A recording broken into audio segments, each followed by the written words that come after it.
Hi again. We're at John Wesley Bready. There's Freedom Whence, page 68. He's now talking about a barbarous prison system.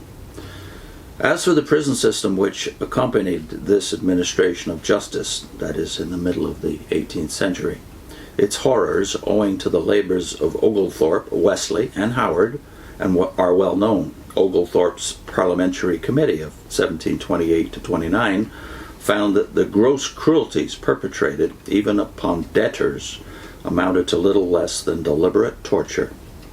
But for decades following these revelations, there was no public conscience to support reform. Not till Wesley began to awaken the soul of England, until Howard, Wesley's friend and apostle, gave his life to prison reform, was any progress registered. And then it was appallingly slow. On February 3rd, 1753, Wesley wrote in his journal, "I visited one in Marshalsea prison, a nursery of all manner of wickedness. O shame to man that there should be such a place, such a picture of hell upon earth. And shame to those who bear the name of Christ that there should need any prison at all in Christendom." Later, 1858, that is 1758 to 1759, Dr. Johnson published in the Idler an arraignment of the whole prison system, and of debtors' prisons in particular. Of the multitudes pining in those cells of misery, he contended that most were there, not because of any willful fraudulence on their part, but because of the wantonness of pride, the malignity of revenge, or the acrimony of disappointed expectation on the part of their oppressors. While of prison conditions, he said, quote, "The lewd inflame the lewd, the audacious harden the audacious," unquote. In 1759, Wesley walked to Knowle, near Bristol, to see a company of French prisoners of the 7 Years' War. His report is revealing, quote, "About 1,100 of them, we are informed, were confined in that little place without anything to lie on but a little dirty straw, or anything to cover them but a few foul, thin rags, either by day or night, so that they died like rotten sheep.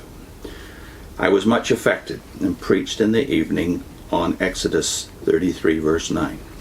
Thou shalt not oppress a stranger, for ye know the heart of a stranger, seeing you were strangers in the land of Egypt."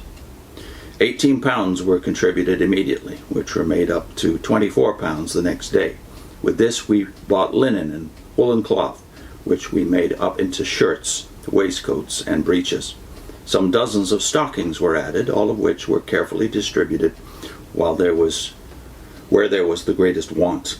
Presently after, the Corporation of Bristol sent a large quantity of mattresses and blankets, and it was not long before contributions were set on foot at London and in various parts of the kingdom. End of Wesley's quote. On January 2nd, 1761, Wesley wrote a long, trenchant letter to the London Chronicle, commending the marvelous transformation which had taken place in Bristol's Newgate Prison. That prison, he observed, was now clean and sweet. There was no fighting, brawling. Contending parties were heard face to face before the keeper. No drunkenness was suffered, nor any whoredom, the women prisoners being kept separate from the men. Furthermore, industry was encouraged both by the free provision of tools and materials and by the payment to prisoners of a moderate profit on all articles made. Public service was provided every Sunday, and a sermon was also preached every Thursday. Medical treatment was given gratis to the sick, and a large Bible was chained on one side of the chapel, which any of the prisoners might read. So remarkable was the transformation from the filth, the stench, the misery, and wickedness of previous days, that Wesley declared the prison to be wearing a new face, and called for the blessing of God and man upon its remarkable keeper and his amazing achievement. But how different was this keeper's prison from those up and down the country? In the concluding sentence of this letter, Wesley asked, "Meanwhile, will no one follow his example?" In the opening sentence he had protested, quote, "Of all the seats of woe on this side of hell, few, I suppose, exceed or even equal Newgate," that is, Newgate Prison in London. End of quote. Though Wesley does not here mention the fact, the Bristol Newgate was run by Dr. Dagg, an early convert of the revival, that is the Wesleyan revival of the 1740s and 50s, whose work must have been a challenge and an inspiration to John Howard, who is the name most associated with prison reform in England. And next time we'll talk more about John Howard.